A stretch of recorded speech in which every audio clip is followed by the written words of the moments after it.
The Master of Masters is Sora. No, the Master is Demyx. No, he's this character. To me, it makes no difference. If the Master is any present-day character, the outcome is the same. I really think we should go beyond theorizing Sora, Demyx, or any of the characters we know, because I see him closer to being God than these two. I have a feeling that a majority of people who do think it's them haven't experienced Union Cross or Dark Road, and if they have, they might have missed some contradictions it would create. This video is my third installment in the True Saga, related to figuring out the truth about the Master of Masters. You can watch this video without watching the first two, but your experience will be greatly enhanced by watching them first. Although, since this is like a prequel video, you can go straight into my other two videos after this one. Also, this true origin topic came out to be too extensive to just be one video, so you can consider this part 1 with this video focusing on two things. First, how the Master can be any present-day character, and second, his true origin if he's an original character. And by the end, we'll have a really good idea about what his goal is going to be for KH4 and beyond. I ask all of you on my socials on who you think the Master is, and I know that a lot of you think that the Master has to be light, and I agree, but why can't he be both light and a character we already know? I mean, we already have characters symbolized as light. At the end of the video, I'll do a rapid fire section where I discuss all of the answers that you came up with. Also, just to clarify, this video isn't necessarily about what the Master's name is. I might make a dedicated video on just that at a later date. Anyway, I hope you can let go of your own pre-existing notions about who you think the Master is, and you can enjoy all of the possibilities in this video equally. No matter who you think the Master of Masters is, all of your answers will belong in one of the sections in this video. Speaking of answers, have you ever been playing a game like Elden Ring, accepted a quest from an NPC, only to have absolutely no idea where to go next? I talked about in a previous video about how Elden Ring masterfully gives you a sense of freedom, but when you literally don't know how to progress, that usually means tabbing out of the game, opening YouTube or Google, and hoping there's a good walkthrough you can follow. Instead, today's sponsor, Wand, lets you get all your answers without ever leaving the game. Available on both desktop and mobile, it directly connects with thousands of games, including Final Fantasy VII Rebirth, Hollow Knight, Elden Ring, and more. Just press your assigned keybind to open features like the interactive map, which shows you exactly where everything is. If you're trying to 100% a game, or find hidden areas you missed, it's genuinely very useful. There's also a variety of assist settings that you can customize to help beat a difficult boss, or just mess around. Or hey, why not reverse it and make it even more challenging for yourself with built-in challenge modifiers. And if you are doing challenge runs, the highlights feature will be especially useful. Instead of recording for hours trying to capture yourself finally beating that hard boss, you can set it to automatically clip when you beat a boss, or when you accidentally fall off a cliff. Just press Ctrl// and Wand instantly saves the last 30 seconds of your gameplay, so you never miss those epic or hilarious moments. A huge thanks to Wand for sponsoring today's video. If you'd like to check it out for yourself, you can find the link in the description. Now, let's get back to the biggest answer of them all, who the Master of Masters actually is. The voice actor for the Master of Masters is Ray Chase, who used to occasionally stream on Twitch where he'd sign merch on stream. During one of these streams, I asked him in chat whether he himself knows any of the Kingdom Hearts lore, and I wasn't expecting him to reveal what he did. I was just kinda asking if he keeps up with the lore of the games or plays them himself, but this is what he said. Do I personally know any of the Kingdom Hearts story? The only thing I know is the Master's name, which I will not tell anybody, not even Julia, because if that goes out, that's going to be terrible.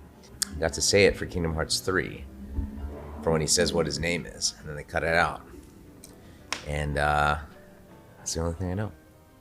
If the bright flash of light from the scene itself isn't an indicator enough, Ray Chase himself confirmed that the Master's real name is important and it has to be kept a secret. So does this mean that the Master could be Sora or Demyx and he knows? Well, next I'll play you a clip from HMK interviewing Ben Diskin, young Xehanort's voice actor. Extra lines for the DLC indicating that he met the Master of Masters and knows what his name is and stuff like that. And so I'm what's just his name, Ben? I can't tell you, but I actually do know. But not that, like, honestly, even if I told you, you wouldn't be like, oh, this must be. It's not right, like okay. it's going to lead into any shocking Yeah, you know, I want to assume that it might even be a placeholder name. So based off of that, I think it confirms that it isn't an existing Kingdom Hearts character who we know, or at least a character who's appeared before this interview in July 2020. So I suppose some Dark Road or Missing Link characters are still on the table. But hang on, let's not just let some voice actor eliminate all of our hopes and dreams of it being a future Demyx. Let's let some concrete official media do it for us. If we take a look at the character files book, Demyx's character file states, "Oh yeah, what is it that person used to say all the time? Something about a guiding key? Come to think of it, wasn't something guiding me?" This is insinuating that Demyx wasn't the one who originally created it.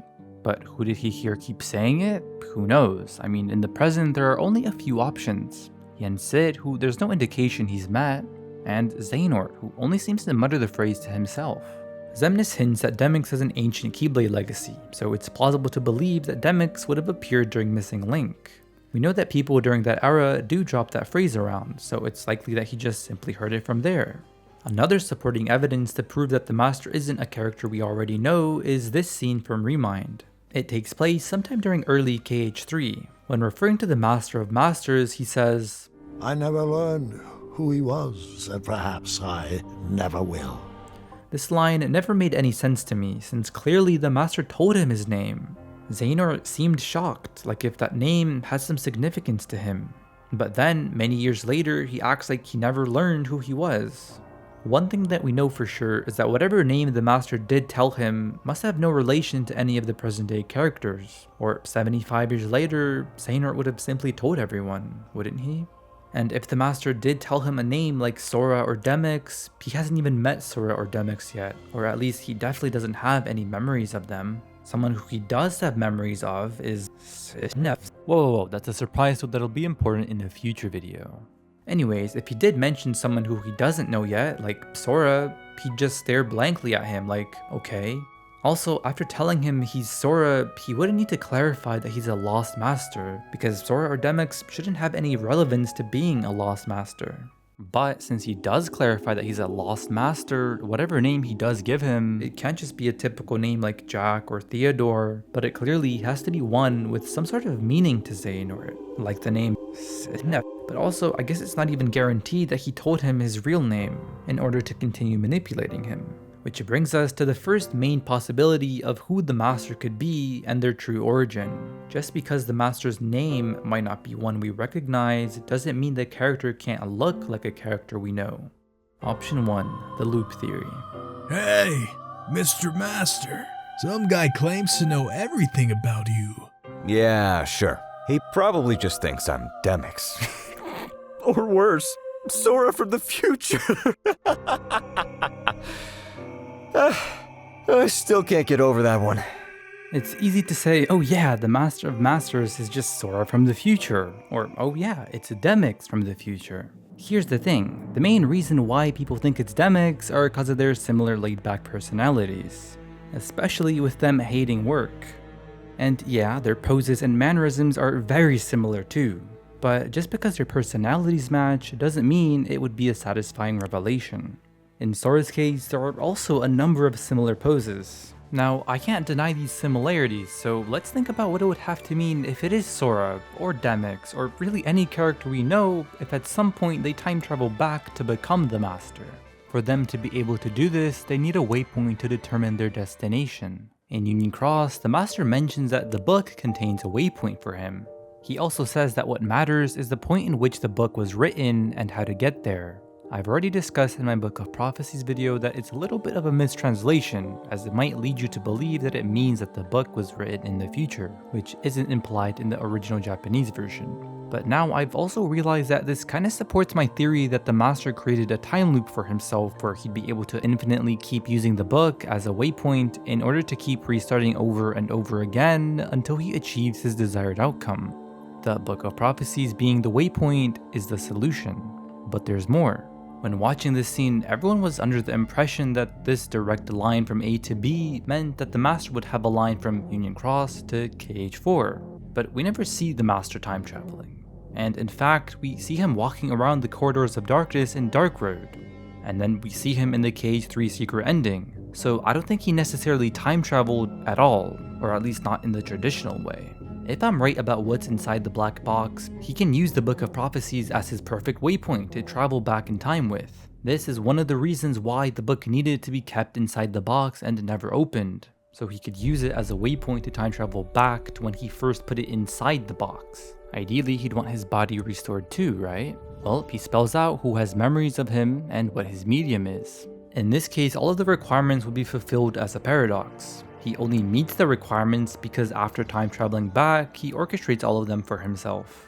Or, on the other hand, the most common usage of waypoints is simply using your past self, which would require the master to have been born all the way back before his plan in Daybreak Town began. So for this example, let's use Sora from our timeline, just a slightly older version of him. At some point, Sora's going to time travel to the distant past, to a little before Union Cross's story begins. If this is what happened, then what happens to the original Sora that was born during this time? Is there going to be two Soras running around now? Well, somehow young Sora is going to have to end up in the future, meaning someone must have put him in a pod and sent him into the future. If it's Sora, his pod would have landed on Destiny Island, and that's why he grew up there. If you think it's Demyx, he would land on whatever world he's originally from. If you think it's Pluto, then Disney Castle. Wait, why is Pluto in this script? Anyway, let's stick to Sora for now. As to when exactly Sora would have landed here, it's during the time before BBS, when Sora's heart says that the light brought him, Ven's light. Keep this in mind because it doesn't even have to be related to Sora being the master. I'll definitely be talking about it again in a future video. Anyway, Sora being born all the way back in the past means that future Sora could have easily used their infant self as a waypoint to get back to all these years ago. And in fact, it's this future Sora who could have been the one to send his child self into the future in the first place. And I wasn't even trying for it to match, but that's almost exactly what Xehanort did. I guess my brain just thinks like Nomura. Anywho, this doesn't necessarily have to be the case. The point is that a future Sora time travels into the past a few years before the first chronological scenes of Union Cross. Now remember, everyone in the present exists because the Master creates or takes over Daybreak Town and creates the Book of Prophecies in order to set the course of events for the next hundreds of years. It's because he tasks Ava to form the dandelions that allows there to be future bloodlines. Think about it, we're told that all the worlds stem from Skull ad Kalam, meaning all the present worlds with Keyblade wielders like Destiny Island and Radiant Garden also must have stemmed from it. All roads lead to Rome like they do to Scala, and all of that is also a result of the Master. If it wasn't for the Master looking through his gazing eye, there's a high chance that all of the present KH characters would have never been born. Meaning that if you do think it's any of these characters, then whenever they do go back in time, it almost guarantees a self-fulfilling paradox. When time traveling back, if the Master doesn't use his child self as his waypoint and he's born in the present, then his situation would end up being kinda similar to Back to the Future, where Marty goes back and has to make sure his parents fall in love again so he's created. But this time when Sora goes back, he doesn't just have to make sure his parents fall in love again, but that he forms the entire bloodline that's necessary for him to get created in the first place. And even if he is born all the way back in the past, he still needs to perfectly align all the chess pieces for himself to time travel back in the first place. Although there is one glaring problem to this theory, it might create some inconsistencies.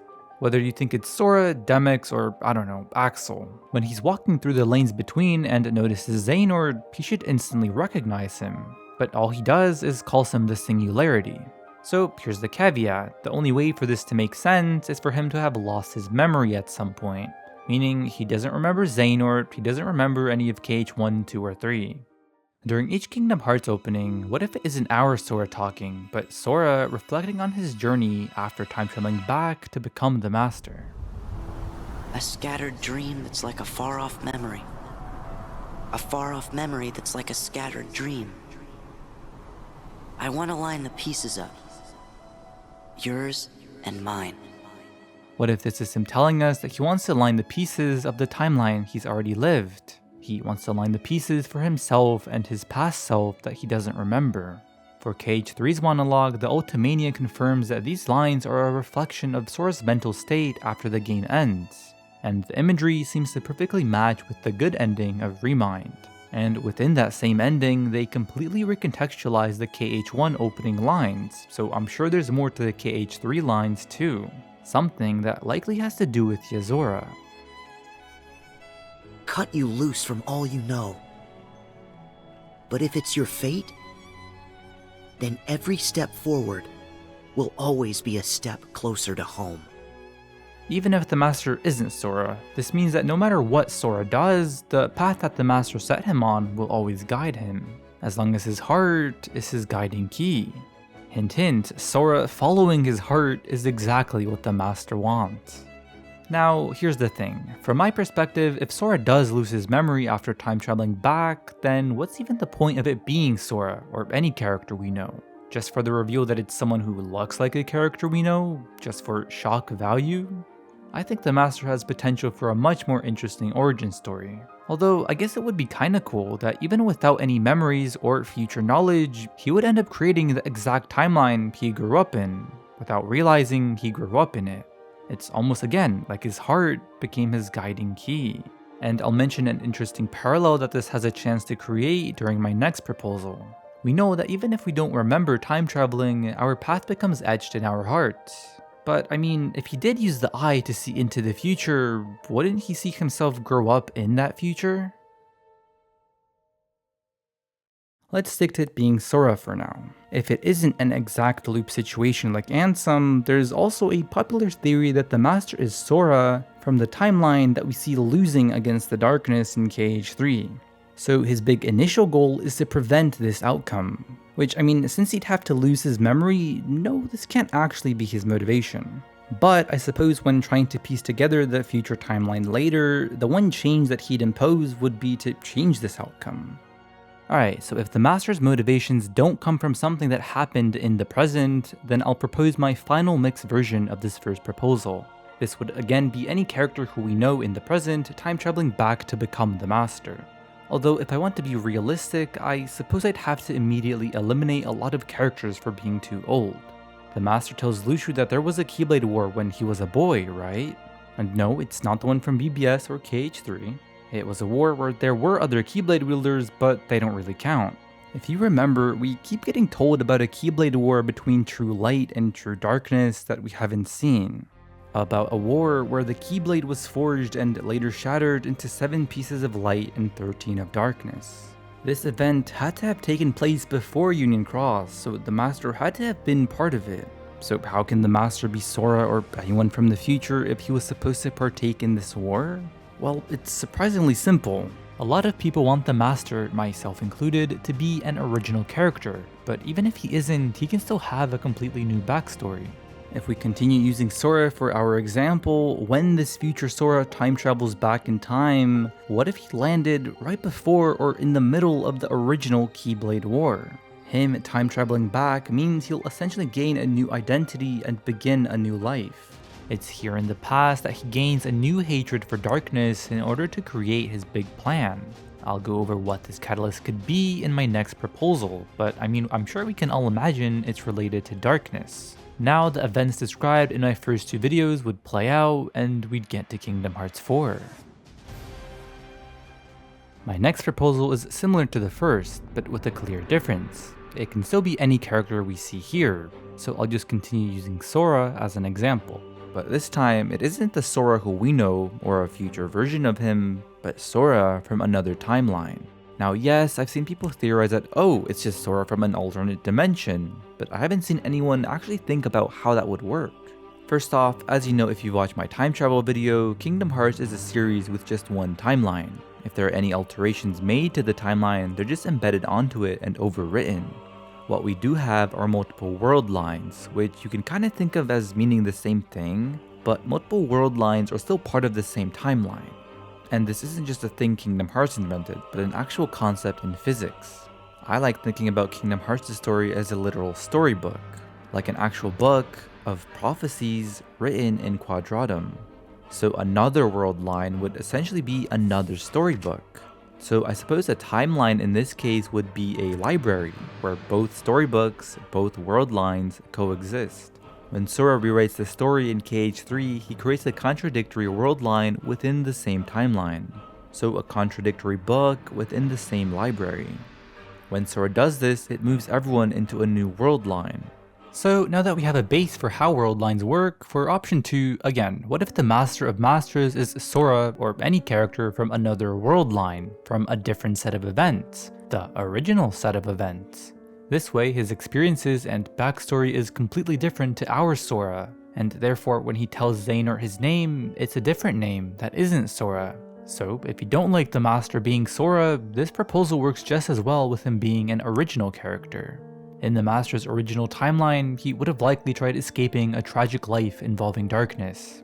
Yet no matter what he does, darkness was always there lurking behind him. Darkness spreads to every corner. It's kind of unfair, really. We can run and hide, but you always seem to stick with us every step of the way. Well, I'd say it fits. And this scene would imply that this darkness must be the same darkness that the Master's known his entire life. Darkness keeps saying that it and the Master are old friends, so I don't think it means that the Master just spawned into this new world line and met Darkness here as an adult.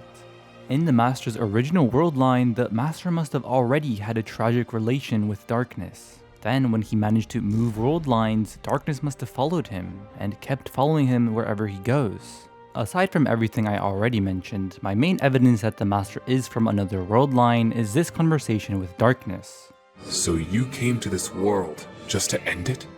So I think it's very dumb, but in this game, they use the word world line interchangeably with world. During the point of this scene taking place, the world is said to be one giant Pangea-sized world. So Darkness couldn't just be referring to Daybreak Town itself. So during the scene, it feels like confirmation that the Master is from another set of events and Darkness is just along for the ride. Just like Darkness hid inside Maleficent to escape the data world. Just like another Darkness hid inside Ven to travel into the future. They think they're these big scheming entities, and yet they still haven't figured out the Master's real plan. But anyway, moving into a world line without a Keyblade War, peace would still be but a dream. Just because a massive Keyblade War didn't happen, it wouldn't be over.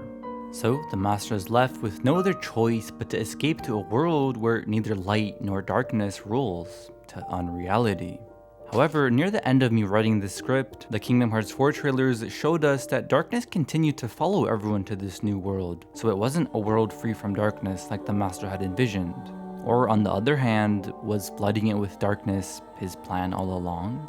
So I was 99% finished editing this video when the Missing Link opening got publicly leaked. And although I won't be showing any of its contents, it could definitely line up with my final proposal. If Quadratum is the Master's original world, whether he knows it or not, it would have been completely taken over by darkness when he was young, right? So people needed to cleanse it in order for civilization to return back to normal, hence what people did during the opening, and all of them were just pieces on the Master's chessboard, moving along his desired path. The people cleansing the darkness in Quadratum were part of the Master's plan of him saying, That's why we needed to use the time we had to get all those Keyblade wielders ready to pass the torch to the next generation, where they can stop the darkness. Then the sun will finally set on this duskless dawn. Anyway, going back to the KH4 trailer, what's interesting is that they point out that darkness was given physical form only after they defined it. We know that darkness can only be defeated when it has form. So it being in Quadratum means it can't hide anymore, and it can finally be defeated. So going back to my original proposal, if the Master is from another world line, then one possibility is as follows. As he later tells Lushu, there was a Keyblade War when he was a boy. What if, during this war, in the midst of battle, he and the Keyblade were put in a pod and sent into another world line away from the chaos? I see this being similar to Supergirl's origin story, where darkness would have taken over the Master's world and family. And for all we know, that world could have been unreality. The original Keyblade War could have happened in unreality. As a last resort, his family decided to save their only son, the one who'd one day be known as the Master of Masters. If the Master was super young and he doesn't remember these events, then it'd be similar to Superman's origin story. In this new world line, if he was just a baby, he could have been found by the true darknesses and raised as their own. Perhaps they thought that eventually they could use him for their own plans. And remember, this would have likely been during the time darkness was still whole and not divided into 13. If the world was indeed a huge massive land like Pangea, I can imagine that Darkness's goal would have been to sweep through the entire world and take it for themselves. A little Master of Masters would accompany them, unaware of the horrors they're causing. During this time, what if the Master stumbled upon his true origins? He'd learn about his upbringing and the horrors that his family had to face. His whole life, he would have watched as darkness takes over landmass after landmass, but he'd never think about the harm darkness was causing. It's only now, after realizing that the same thing happened to his own loved ones, he'd realize that he has to stop this cycle. It's now that his pure light powers would begin to emerge. He'd realize that he's nothing at all like his darkness family, but instead, its enemy. He was a young boy when the Keyblade War began, a war between the Master and Darkness. This could have been the catalyst that started his revenge against Darkness, and I can imagine he gathered allies who would fight the Darkness with him. Except this wouldn't be his only motivation. It's known that at some point, Darkness shed its form and began attacking their hearts instead of their bodies. The comrades that the Master mentions are likely a previous version of the Foretellers. This would only grow the Master's thirst for revenge, which would culminate in the Master creating the plan described in my previous videos. All so we can defeat the Darkness. The final part of his plan involves escaping to Quadratum, where Darkness can be given form and finally defeated. The only question that remains is how exactly can Darkness be defeated? How do you defeat the very concept of Darkness? Well, I think it might require sacrificing Quadratum and all of Unreality. All worlds begin in darkness, and all so end. Darkness is a beginning, you see, not an end. At birth, every one of us emerges from darkness into a world of light, do we not? We mustn't let our sentiment cloud our judgment, after all. Sacrificing Unreality alongside the 13 primordial darknesses could destroy Darkness forever. The Master's trying to break the cycle of Darkness taking over people's lives, and yet he'd end up doing the very same thing. If some part of my proposed backstory comes true, wouldn't it be ironic that the Master's original world was swallowed by the Darkness, and now he'd be sacrificing an entire civilization as well? Millions or billions of people would fall to Darkness yet again, and unbeknownst to them, it wouldn't even be because of Darkness, but because of light. It'd be even crazier if this was a predestination paradox, where the Master was born in Quadratum, then sent to the Kingdom Hearts world, only to return to Quadratum and bring Darkness with him, the very same Darkness that originally destroyed his home and everyone he lost.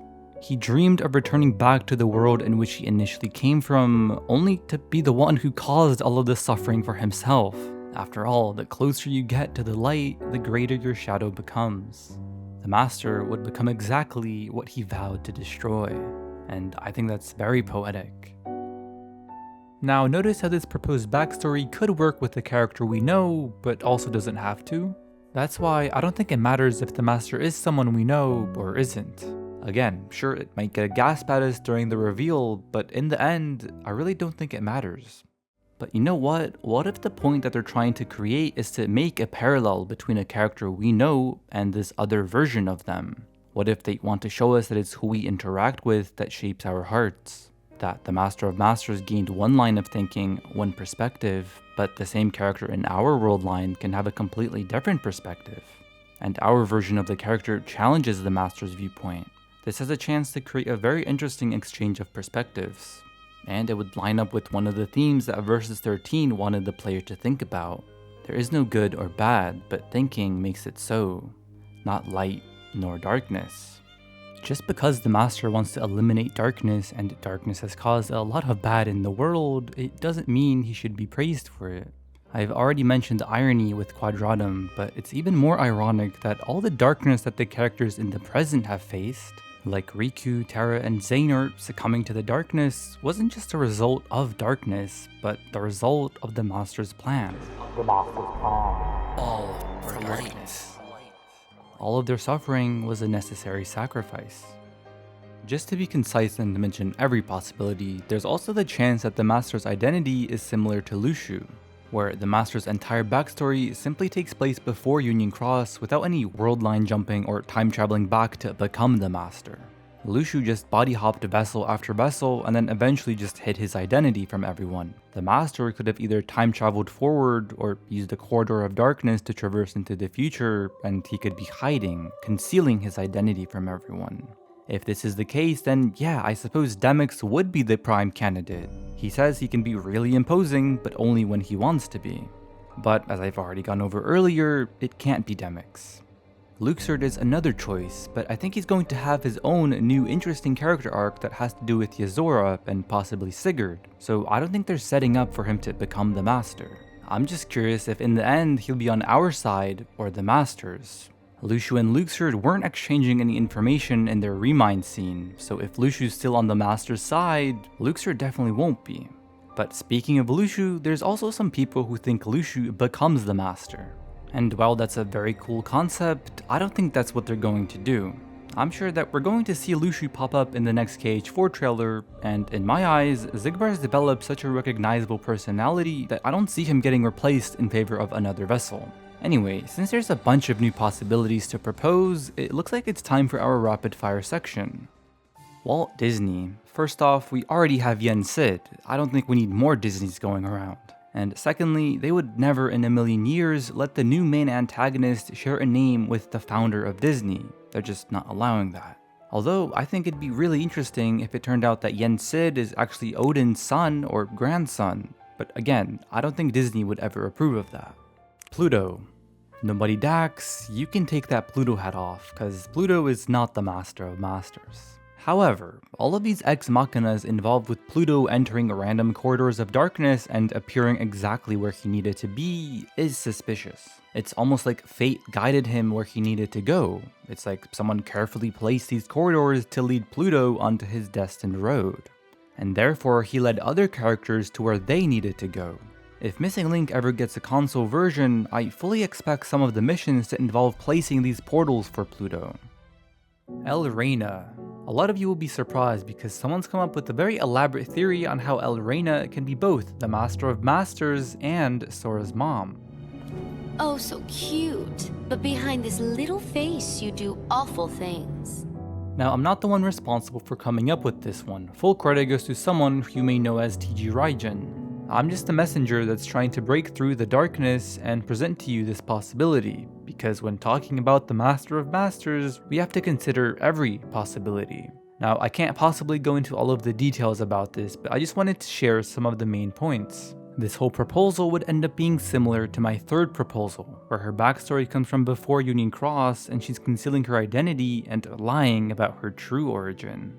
He originally came up with it because he wanted to see if Elrena's arc during Union Cross could hide some hints or clues about what could come next for her character in the present after KH3. He noticed that Strelitzia sits alone on top of a building in a spot that she mentions no one knows about. If we look in the distance, the only vantage point that someone might have seen her from is the clock tower, which we know the regular wielders aren't allowed inside. Then, after the Keyblade War, when Larium's looking for his sister, Elrena suddenly mentions that although she didn't know her well, she knows exactly where she used to sit. Elrena's goal of defeating darkness wouldn't just mean darkness, but light alongside it, and if there's no light nor darkness, it seems like a purge. But her true goal and reason for everything is more about control.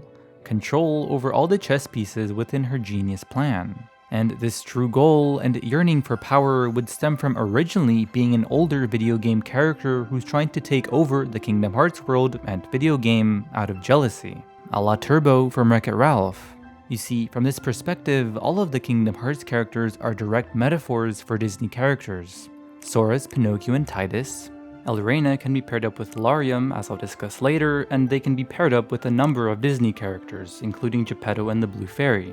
I will say that a lot of fans diminish the importance of Disney World and don't realize their underlying messaging that's heavily used to parallel and foreshadow future events. Anyway, Larxene was only in the organization just along for the ride, watching as things unfold. During the Union Cross era, the memories that Lushu and the Foretellers have of the Master being this great master are just false memories implanted onto them.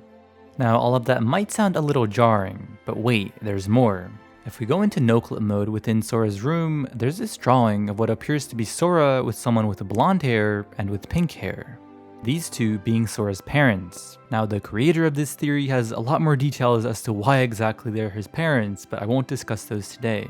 If we take a look at the character files book, even if you disagree with Elrena being the master, through these lines, from my own interpretation, I think it's extremely obvious that Elrena is telling us that she has a crush on Larium, and she only joined the organization because of seeing Larium.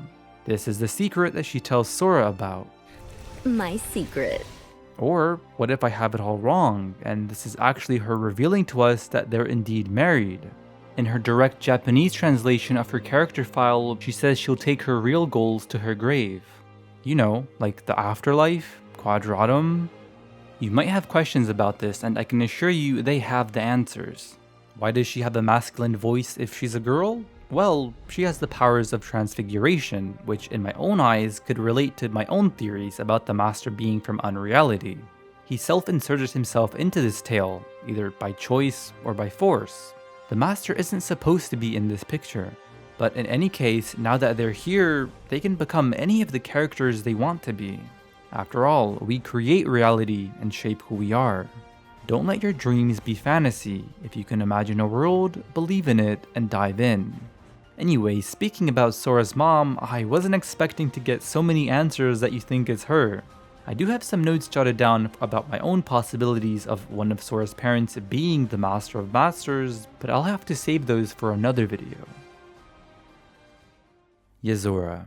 So I don't know what video it was, but I remember watching a Kingdom Hearts theory video in like 2020 that pointed out that the Master of Masters has the same voice actor as Noctis. And, you know, since Noctis has so many parallels to Yozora, then the video stated that Yozora passed to be the Master of Masters. And I completely believed that theory, so I wouldn't be too surprised if people did think this.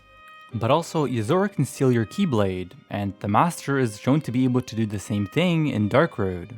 Anyway, having experienced the ending of Union Cross since then, the only real important parallel that I see with Yozora is that he's from Unreality, and the Master could be from there as well. Master Odin, considering we know he was supposed to be in a Missing Link according to this Dark Road interview, I don't see any room for him to become the Master of Masters.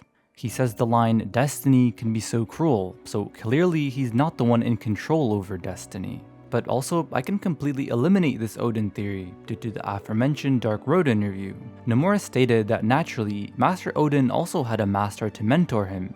But the Master of Masters, as the name is implying, he didn't have a master of his own. Although this doesn't mean that Odin isn't hiding things. He had his two ravens spying on Remus during Missing Link after all, so I'm sure he has all the information from the higher-ups and is choosing to gatekeep it.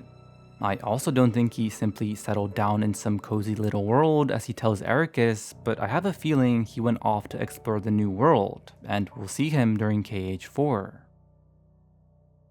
There's a reason why I haven't mentioned almost any Union Cross characters. For my first proposal, the reason I proposed Sora being born in the past is because the Master would have needed a waypoint for himself to use in order to time travel back to.